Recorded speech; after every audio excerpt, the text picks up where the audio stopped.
how do you weigh the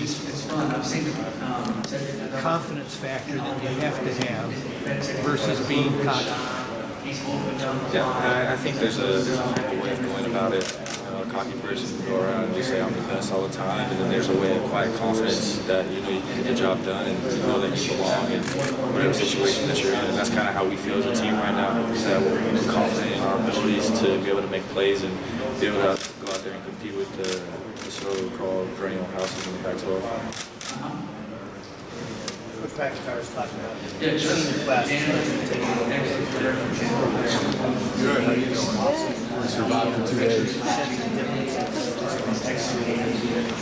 I definitely think so.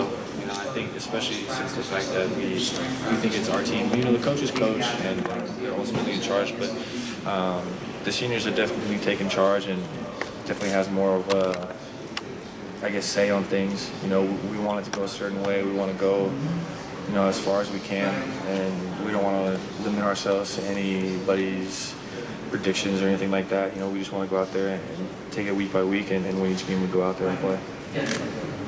You obviously want to be on the field, but this spring you had to sit out and watch. What benefits did you personally get from being able to just kind of step back and watch, learn some of the nuances of the offense, and watch Steven Montez and Jordan Gerke? Yeah, it's definitely a different, I guess, aspect of it, but it's a way to think more mentally, more critically.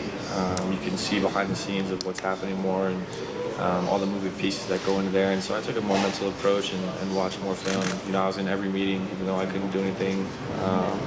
Just learning. You know, you can always still learn from the game. There's still things that you can work on and be able to improve yourselves, even if you're not out there actually doing anything like that.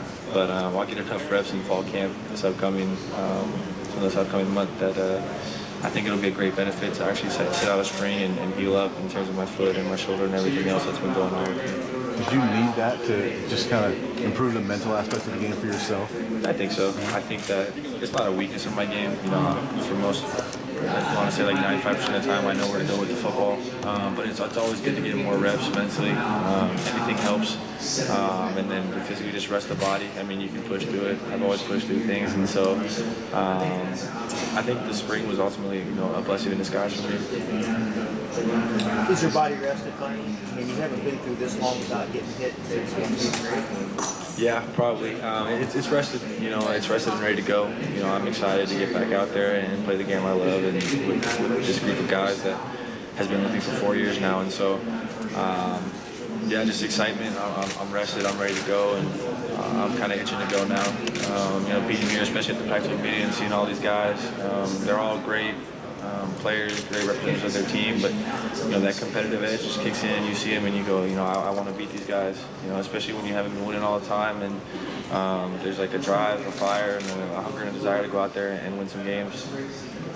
Was there anybody here who maybe you didn't like as an opponent and you found out that he's a good guy? Zach Banner sucks. No, I'm just kidding. I've known him since high school and I played in basketball. But no, I don't hate you guys here. They're all cool guys, cool fun. We went bowling last night and just enjoyed being around them. But then, you know, like I said, it just clicks and you're like, yeah, I'm going to play you guys in a couple months. So that kind of competitive edge kind of clicks in. And so don't hate anyone, but just competitive. Who's the best bowler? Who was the best bowler? I don't know. Oh, Nick. Nick was the punter for Utah. I think he might have broke 100. I can't break 100. I'm not very good. So getting 100 was big for you guys. Yeah, that's above my pay grade, I think. I'm not that good. Is it funny to be with great athletes doing something athletic that they're not that good at? It is definitely funny. I think I'm going to put my boy Cheeto on blast. He almost threw it into the other lane, so it's definitely funny to kind of see guys trying to do something that they're not really particularly skilled at. The guys laugh at themselves, or oh, yeah, any of them have a hard time? No, we were all laughing at ourselves, at each other, giving each other a bad time. It was just a fun atmosphere to kind of be around and just kind of see what the other guys are like. How have you enjoyed this experience of, you know, doing all the studio things, the games, things like that? It's obviously a unique thing, but have you enjoyed the experience? Yeah, I totally have. You know, I was kind of nervous coming out here because I'm not the biggest ambassador or biggest fan of being interviewed and doing all this photo shoot stuff. And it's ultimately been a great time. You know, it's been a blessing, and I'm very lucky to have come here. It's been an amazing 2 days. but now basically it's back to business, and that's kind of how I see it. All the hoopla and all the fun is over, and I'm ready to get back to work. You watch McCaffrey, Jackson, and a couple other guys who this is really easy for, and go, wow. In terms of like interviews and stuff? Yeah, just watch them, how easy it is for them. Oh, I mean, I haven't seen any of their interviews, but I'm assuming they do it with class and very well. I mean, to me, this is old news. I mean, I've done probably over 1,000 interviews since I've been in college, so I mean, it's nothing to me either. You know, I think a lot of the guys have enjoyed themselves this weekend, but ultimately they want to, strap up the pads and get it going.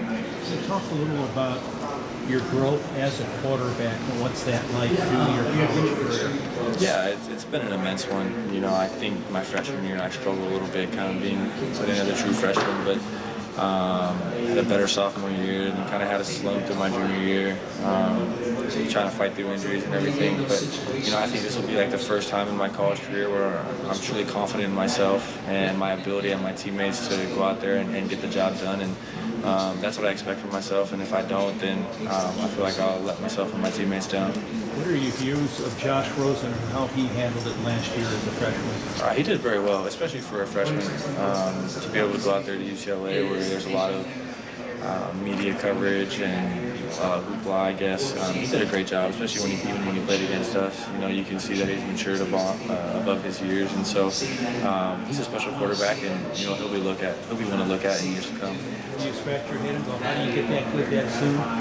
No, I mean, I hear about people and I see what they do, and some people are more gifted than others, and some people have to work harder than others, and some people are just naturally gifted, and he's a very good quarterback, and UCLA's lucky to have him, but we're excited to have them come down, and we'll play them down there in Boulder. What do you think is the biggest reason that Colorado breaks through this year in the South Division? I think we're ready to fight for 4 quarters, and we believe in ourselves that we can get the job done. I think there hasn't been a full time in the past where the team was fully unified and thinking that we can get the job done. And I think we're just hungry now, and we're ready to get things done, and we're ready to go out there and make a statement. Of the new guys, the new additions, anybody's popped to you or anything like that? Yeah, I think Jawan Winfrey. He's not a freshman, but he's a JUCO transfer. Yeah. Plays receiver, and he's one of the hardest workers that I've seen on this team already, and to make an impact on me and within a month is speaks volumes about him. I think that every day he catches 100 balls, and that might not mean much, but the fact that he does that along with route running and everything kind of proves his work ethic. And you don't even have to be the loudest guy. Sometimes the loudest guys in the room are the weakest, and he just goes about his business quietly. Says, "Hey, can I get 100 catches?" And I say, "Yep." And so he's a hard worker, and I'm looking forward to working with him in August. So you throw him 100? It's not from a jugs machine? No, yeah, I throw it to him because he does some weird stuff where he lays on the ground, wants it. Yeah, but yeah, I throw it to him. Okay, and then offensively, is this year's system going to be a little different for you or anything like that, or? Not really. There'll be a little wrinkles here and there, little nuances, but for the most part, it'll be the same. But I'm pretty excited. I mean, the things that I've been looking at in the spring and coming into August, I'm pretty excited to just go out there and win it all.